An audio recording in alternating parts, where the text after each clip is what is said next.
You are good at what you do. The evidence is clear. The results are real. The people around you, your colleagues, your peers, the people who've watched you work, they don't doubt it. But you do. Not always. Not dramatically. In a quiet, persistent, completely specific way that has followed you from your first real success to your most recent one. The feeling that you don't quite deserve to be here. That you've been overestimated.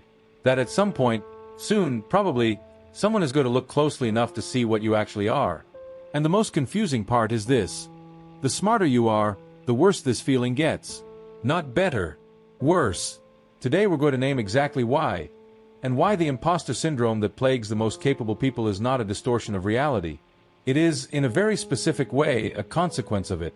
Number 1. You know exactly how much you don't know. Here is the foundational paradox of the intelligent mind and imposter syndrome. The more you know, the more precisely you can map the territory of what you don't know. A person with limited knowledge sees a small field, and feels competent within it. A person with deep knowledge sees an enormous field, and sees, with painful clarity, how much of it they have not yet crossed. The actual knowledge, greater. The felt competence, smaller. The gap between what you know and what there is to know, more visible, more accurately mapped, more present in every moment of work. Psychologists call this the Dunning-Kruger inversion, the phenomenon in which the most knowledgeable individuals consistently underestimate their competence while the least knowledgeable consistently overestimate it. The more you know, the more clearly you see your own limitations. The less you know, the invisible those limitations remain. Your imposter feeling, not evidence of incompetence.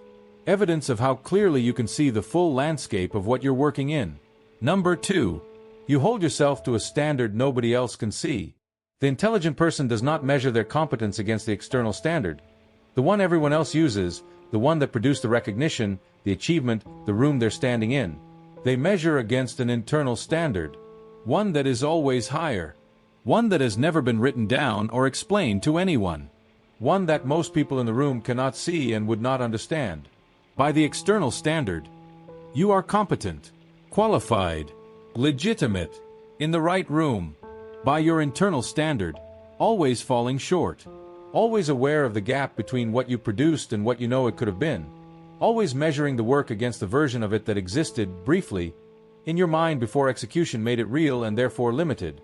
Psychologists call this internal reference standard elevation, the chronic gap between external measures of competence and the internal benchmark that intelligent individuals apply to their own work. You are not an imposter by the room's standard.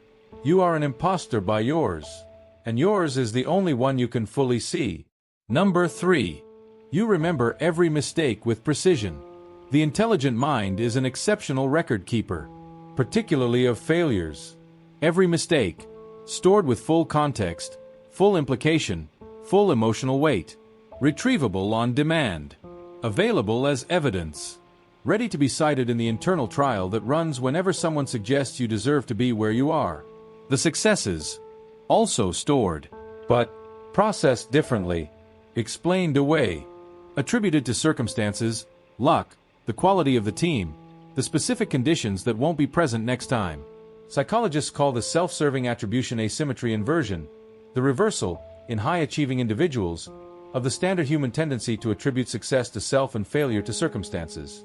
Instead, failure attributed to self, permanent, characteristic, success attributed to circumstance, temporary, unrepeatable. The evidence for your competence, real, substantial, accumulated. The internal prosecution, citing only the other file. Number 4. You think everyone else is more certain than they are.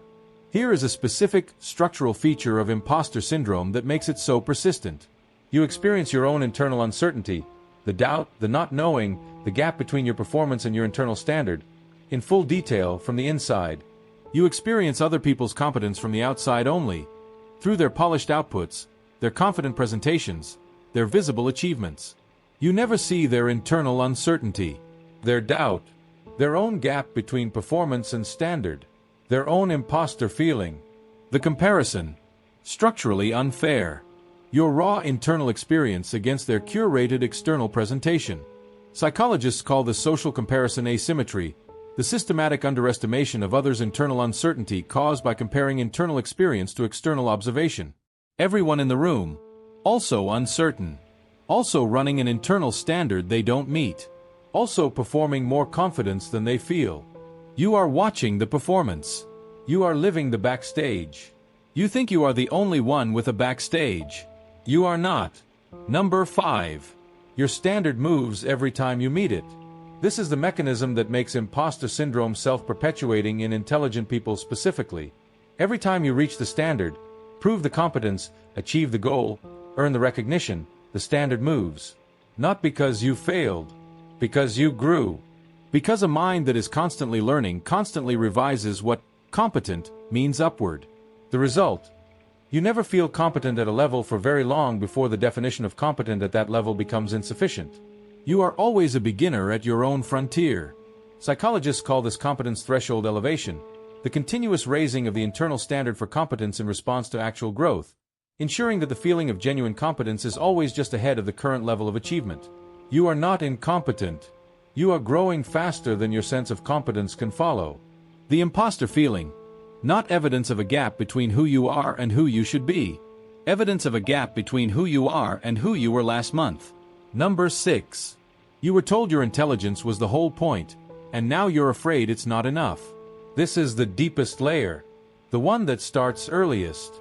Many intelligent people received a specific message, explicitly or implicitly, from childhood. You are smart.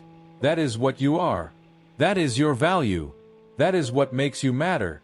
The identity, built on the intelligence. The terror. What if the intelligence is insufficient? What if this problem is too hard? What if this room is too advanced? What if today is the day the intelligence runs out and what remains is not enough? Psychologists call this intelligence contingent self-worth, the construction of self-esteem on the foundation of intellectual performance, creating a specific vulnerability. Any perceived gap in competence is not experienced as a normal professional limitation, but as a threat to the entire self. The imposter feeling. Not about this project. About whether you are still the thing you were always told you were. The stakes. Not the work. The stakes, you. The truth. You are not an imposter. You are a specific kind of mind, with precise self-assessment, high internal standards, an accurate map of your own limitations, and an identity that has always been too closely tied to the intelligence you were praised for, experiencing, in full detail, what average performers are protected from by their own inability to see clearly. Dunning-Kruger inversion. Internal reference standard elevation. Attribution asymmetry inversion. Social comparison asymmetry. Competence threshold elevation. Intelligence contingent self-worth. These are not signs of inadequacy. They are the precise mechanisms by which a highly capable mind generates a persistent, unfair, structurally unavoidable feeling of not being enough. And the most important reframe, the one this video is built toward, is this. The imposter feeling is not evidence that you don't belong. It is evidence that you can see clearly enough to know how much you don't know. That you hold yourself to a standard most people can't access. That you care, genuinely, deeply, about the quality of what you produce. These are not weaknesses wearing the mask of competence. These are the capacities that make you genuinely good at what you do. The feeling, not going away. Your relationship to it, changeable. If this video finally named something you've been carrying in every room you've ever felt you didn't deserve to be in, subscribe to Wired Differently. Because the most exhausting secret of capable people is the private certainty that they are about to be found out. New video every week. Because you were never the imposter. You were just the one honest enough to see the full picture. You belong in the room. You always have. The feeling that you don't, proof of how well you can see, not proof of what you fear it means. Understand yourself. Understand everyone.